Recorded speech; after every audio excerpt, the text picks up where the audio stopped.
It's Nolan.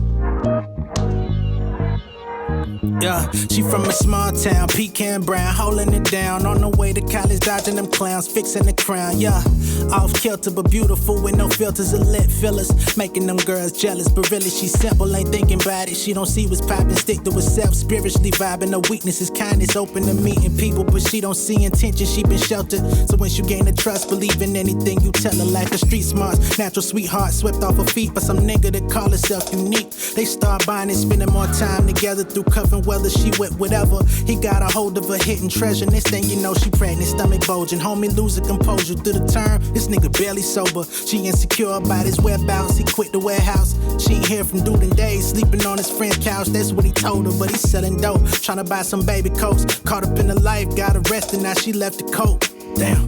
Black queen in a vacant castle. It's like having a passport with nowhere to travel. Yeah.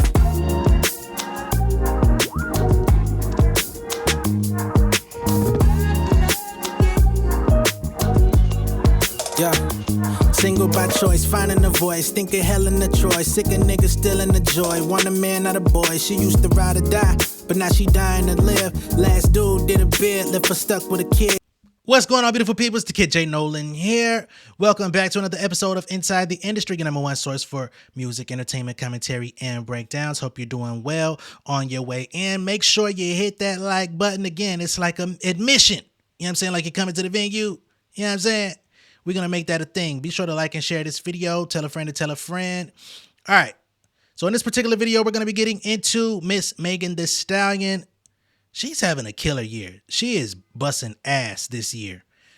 And right now, she's embracing the moment completely. Okay?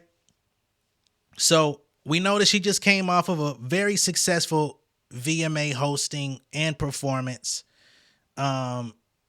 Out of the ladies that have dropped music all year, her album Megan is the most successful of 2024. So she's dominating on that front as well. She's killing it. Successful tour already in the bag, and she's continuing to follow up with even more updates, even more partnerships, even more music. It seems she's not done, right? So just last week, we got the new record from Megan Thee Stallion, Never Play, featuring RM from BTS. That was a dope record, very dope music video, and we're going to get to some of the things that are going on with that record in just a moment. But, you know, that was kind of like the signal, the bat signal out in the sky. We coming right back on your ass. And now we've got an announcement from Megan Thee Stallion that we're going to be getting a Megan Act 2. Now, of course, we have the Megan album that already did its thing, ran up the charts. It stayed on the charts for close to 3 months, right? Maybe even a little longer. But now we're getting Act 2. I'm not sure if this is going to be a deluxe or is this a completely new album. That we don't know. When people said that Megan was in her Beyonce era, it seems that that was taken literally, because now we're getting acts. Did not know we were getting an Act 1, Act 2, perhaps an Act 3. But now we see the blueprint that she's eating off of. You get what I'm saying?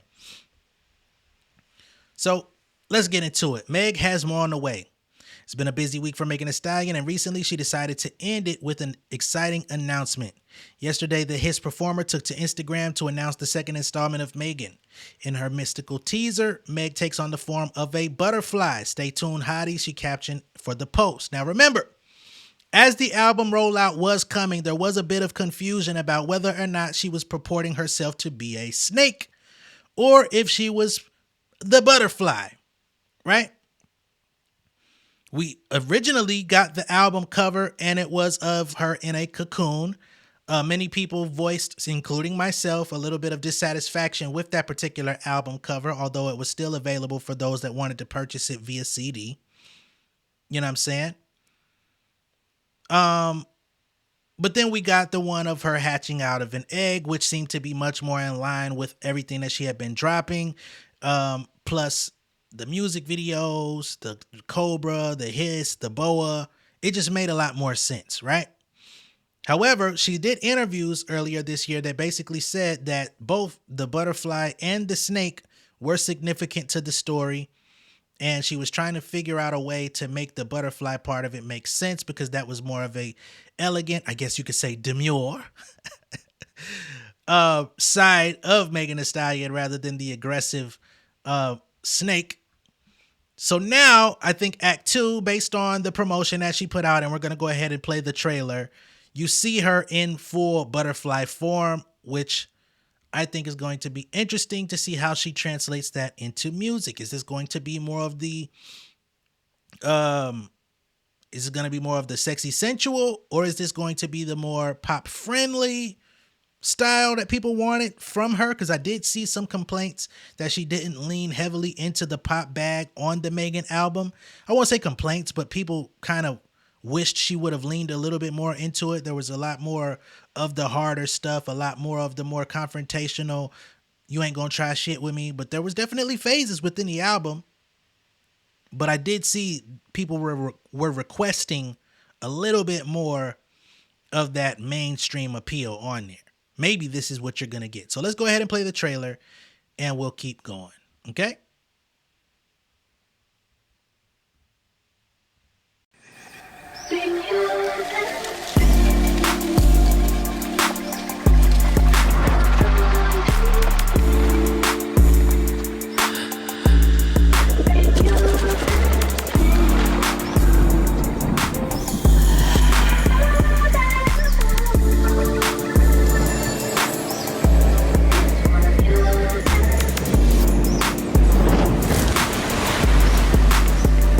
Megan.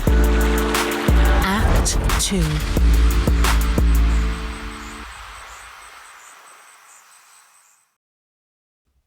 All right, so there's the quick little trailer with a nice little beat.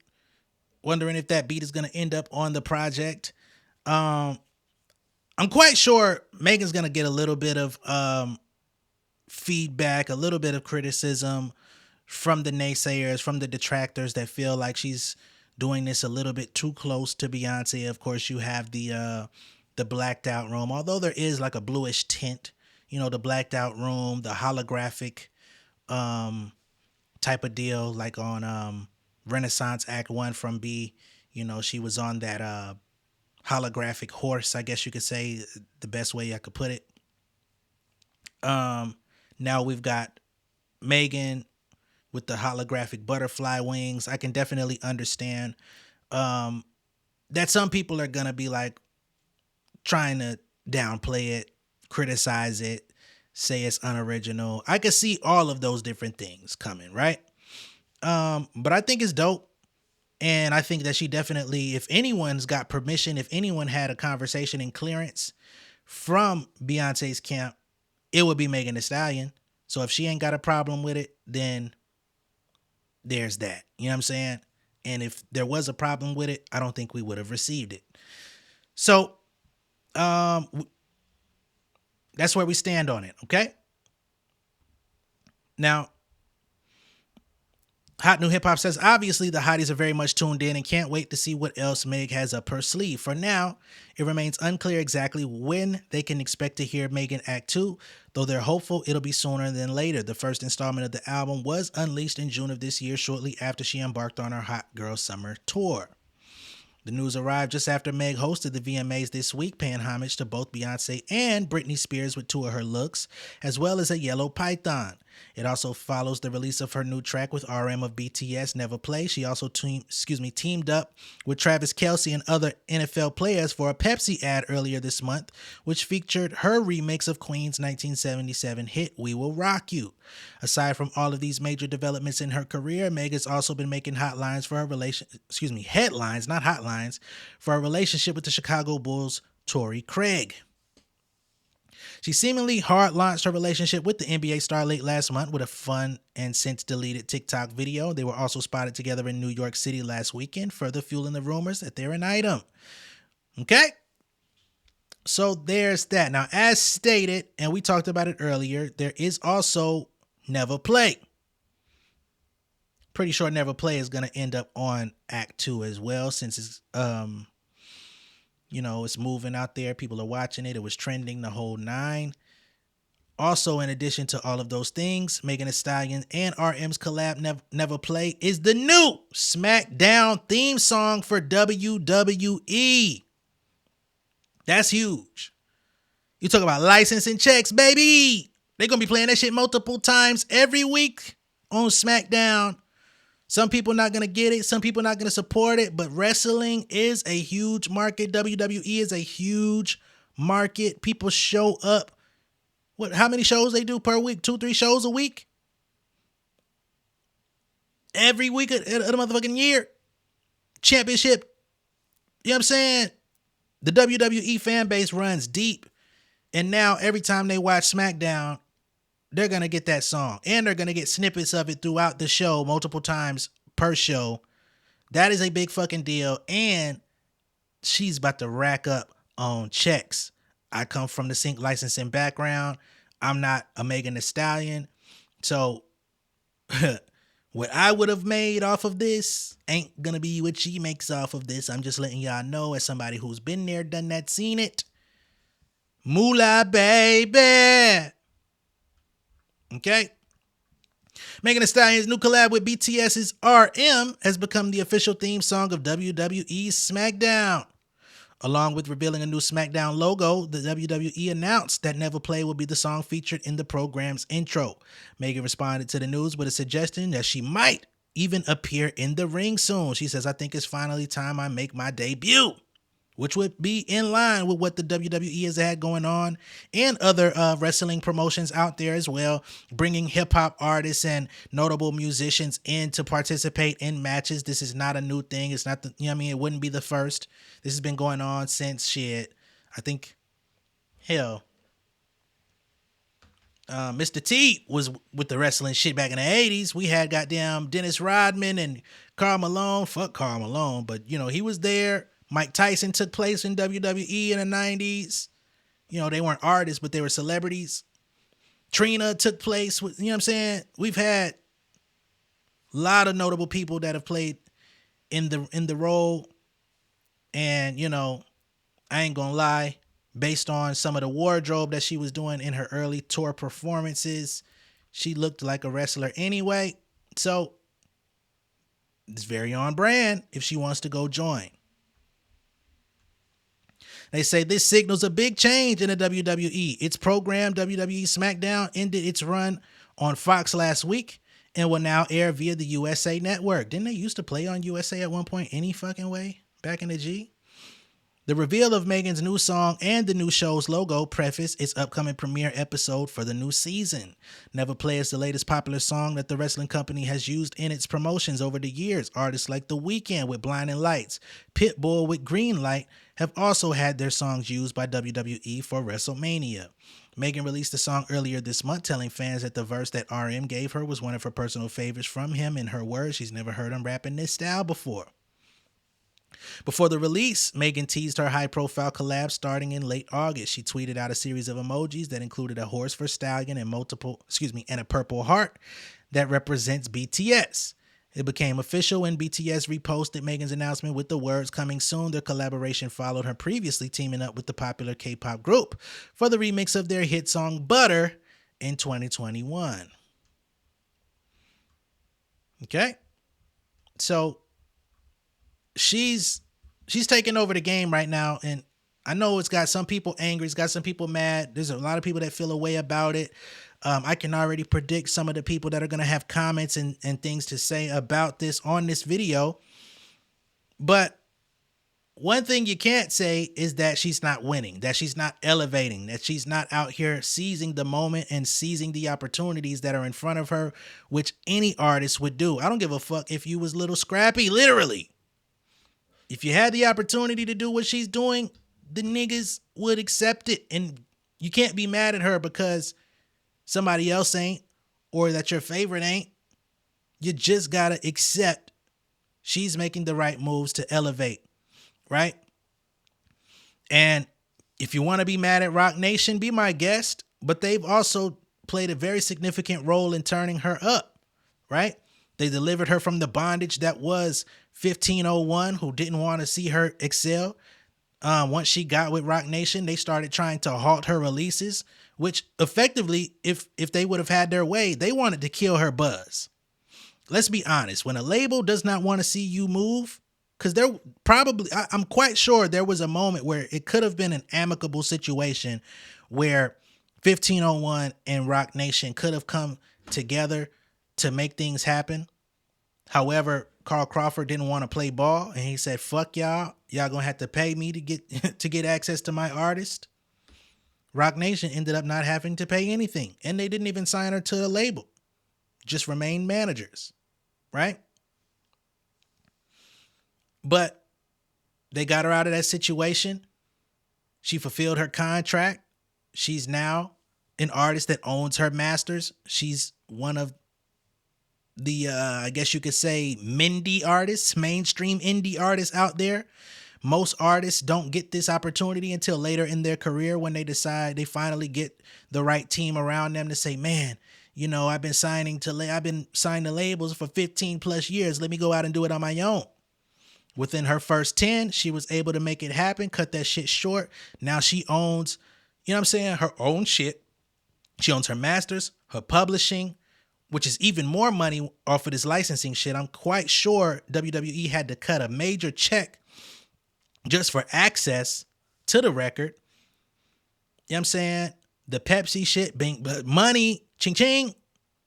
So she's competing with mainstream acts that have 360 deals, which in 2024 and the years leading up to it have been the most lucrative thing for the labels to put artists into, is a 360 deal so that they can eat off of every single facet of your life and career.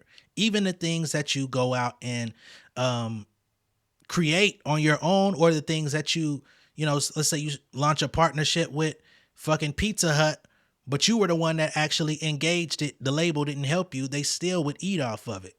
In this case, Megan gets to have all of that, keep it, and Roc Nation gets a 15% cut. I won't say that I won't say it's a 50% cut. That's industry standard, somewhere between 15 to 20%. And then with the music, she's got an indie deal, you know, for distribution with Warner, where they're getting probably anywhere between 5 to 10% cut off of distribution fee. You know what I'm saying? So she's in the ideal where in every single situation, she's either keeping 85 to 90, if not more percent of all of these things. A lot of artists, once again, they don't get these opportunities until they're pretty much out of the spotlight, trying to rebound, becoming legacy acts. She's experiencing this while she gets to be at the height of her prime. So again, you got to salute certain things. Even if you don't like the artist, even if you don't like their music, even if something about them doesn't click for you on the business end, her shit is buttoned up airtight. And as somebody who studies this shit and talks about this shit on a regular, and talked about it before, well before I had nearly 15,000 subscribers, back when I had goddamn 2,000 and motherfuckers wasn't watching it, I would have saluted it the same way, because we're watching something that hasn't happened for a lot of people, period. Most artists these days would have been in a situation like what she was like, where she was at 1501, which you got introduced to the world via a production company that gets a deal with the label. The production company would assume ownership over all of your shit, and then whatever's remaining, the bigger label would get, and then you would probably just get paid off of shows, licensing, and stuff like that. But a lot of these artists are just regular middle class people, you know what I'm saying? But they just look larger than life, and they do a lot of renting. Megan ain't even renting her own space. She's owning it. You got to salute it. I don't give a fuck. Right? I'm interested to see how this thing unfolds with SmackDown. I'm interested to see how the SmackDown audience receives the record, because if they don't like it, they're going to tell you. But I think they made the right decision. I felt like when I heard Neva play and I saw what it was and it wasn't attached to an album, I said, I think that this is going to get licensed quite a bit. I think I can see this being synced. The sound, the everything, it's not overly explicit. Anything that is explicit, there's going to be a clean version for. It just seemed like the right move. I felt like that was the case to begin with. And here we are, less than a month later, boom. I can imagine that there's even more licensing opportunities for this Never Play song. I'm quite sure it's probably going to be incorporated into both the NBA and the NFL season, right? And to be honest, if the WNBA, while they're still having games, had any sense, they would be trying to incorporate it into things that they have going on for the remainder and the playoffs of their season. So that's my estimation. She's already got a relationship with the MLB, right? I think she threw a pitch at the World Series a year or so ago. I could see them picking it up because Never Play is a universal concept. You can apply it to sports. You can apply it to games. You can apply it to life. It's a smart move. And at this level, when you make smart moves, that's going to equate to longevity, and it's going to equate to long-term wealth plays. All right? Let me know what y'all think of this down below in the comments. Be sure to like and share this video. If this is your first time seeing me on YouTube, go ahead and subscribe to the channel, become an insider, and I will catch y'all on the next one. All right? Much love and respect, y'all. Peace. King of my city and cul-de-sac. Coming out swinging like soldier rags. Leading my people like quarterback. Boy, I study this shit on my almanac. Had to get up and grind. Knowledge is booming, I'm here to apply. Came with the chip and the dip, it just single the mind. We finna do more than survive. I need my check. Spinning the block for the Gouda. We hitting the jeweler to flood out the net. We don't do beef on computers, I'm straight out the sewer. We come when you rest. Niggas be looking perplexed, so keeping my foot on their neck. No map, I trust my gut for the quest. With drama, I'm fully abreast. I was ready for years and they doubted me. All of a sudden they tell me they proud of me. I been dropping these haters like calories. Cross them out, I came back with some boundaries. Stand for my honor, but too raw, no corner. Packing the stick with a drummer. Wanna catch my bad, one fumble. I done came too far to be humble.